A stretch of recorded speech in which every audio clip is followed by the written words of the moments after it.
The Broncos just made a signing that's got me grinning the more I dig into it. Sam Franklin, a safety who used to play for the Panthers. I'll admit, I'd never heard of this guy before, but the deeper I looked, the more I thought, wow, this could be a sneaky good move. Let's chat about who he is, what he's bringing to Denver, and what it means for the team, especially that safety room and the defense we all love. What's up, buddies? Welcome back. If you are new here, make sure you hit the subscribe button. We cover all AFC West news here on this channel. So, the Broncos snagged Sam Franklin, and at first glance, you might think, a safety? Big whoop. But stick with me, this guy's got a story. He came out of Temple back in 2020 as an undrafted free agent. Most of those guys don't even sniff an NFL roster, but Franklin? He made the Panthers' 53-man squad as a rookie, which is pretty rare and honestly kind of gutsy. He stuck around Carolina for 5 seasons. 5. And by 2024, his teammates voted him a team captain. That's the kind of respect you don't just stumble into. Now, last year wasn't perfect. He banged up his foot before the season even started, so he missed some games, and his numbers took a hit. But when he's been on the field, he's shown flashes. Over those 5 years, he's racked up 105 tackles. Not eye-popping, but solid. He's got 5 pass breakups, 3 tackles for loss, and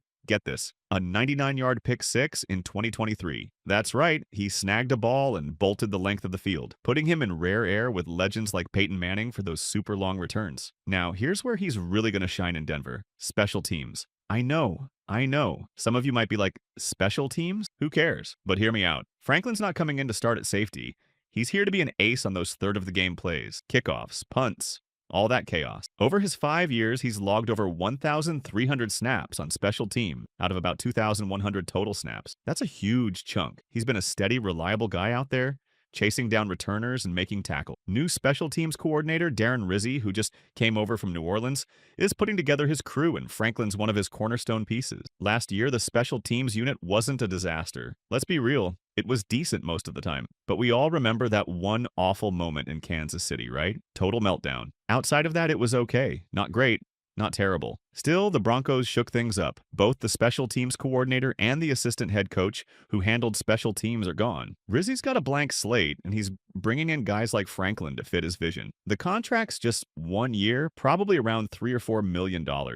Not a big splash of cash. But for a former team captain who's a special team stud and brings some attitude, I'm sold. Picture this. Week 1, the Broncos are facing the Chiefs, and Franklin's out there talking smack to Patrick Mahomes after a big stop. Denver fans would lose their minds. He'd be the toast of the town by breakfast. But this signing's got a ripple effect, and it's got me side-eyeing our safety room a bit, especially PJ Locke. I used to think Locke was a safe bet to make the roster, but now I'm not so sure. Let's break it down. Franklin's coming in mainly for special teams, but he's still a safety, and that puts some pressure on the depth chart. The Broncos already made a big move this offseason, signing Talanoa Hufanga from the 49ers to a $45 million deal. More on him in a sec. With Hufanga and Brandon Jones as the starting safeties, Franklin slides in as that third guy who's mostly special teams, but can play defense if needed. So where does that leave Locke? He's got to fight for his spot against the other backups.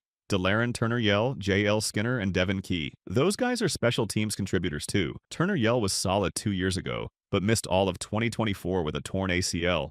Skinner's young and unproven. Key's been around but hasn't popped. Locke's play last year wasn't bad, but the Broncos' action, splashing cash on Hufanga, and now adding Franklin, make me wonder if they're losing faith in him. It's only April and roster cuts aren't until late August, so a lot can change. Injuries always mess things up, but I'm putting Locke on the hot seat for now. The safety room might end up being Jones, Hufanga, Franklin, and then Locke duking it out with the rest. Something to keep an eye on as we roll toward training camp. This all ties into the bigger picture of our defense, which I'm pumped about. Last year, John Gruden called it the anonymous crush. A bunch of no-name guys just smashing offenses. Now it's starting to get a little less anonymous with some big talent stepping up. Let's run through it quick. Up front, the D-line's got Zach Allen and John Franklin Myers rushing the passer like madmen, DJ Jones clogging the middle against the run, and Malcolm Roach rotating in as a solid backup. Depth's a question mark. Allen and Franklin Myers are nearing the end of their deals. Jones is 30, so I'd love a draft pick there. At linebacker, they added Dre Greenlaw, who will pair with Alex Singleton. Singleton's coming off that ACL tear, so fingers crossed he's back to form. Then you've got Nick Bonito and Jonathan Cooper,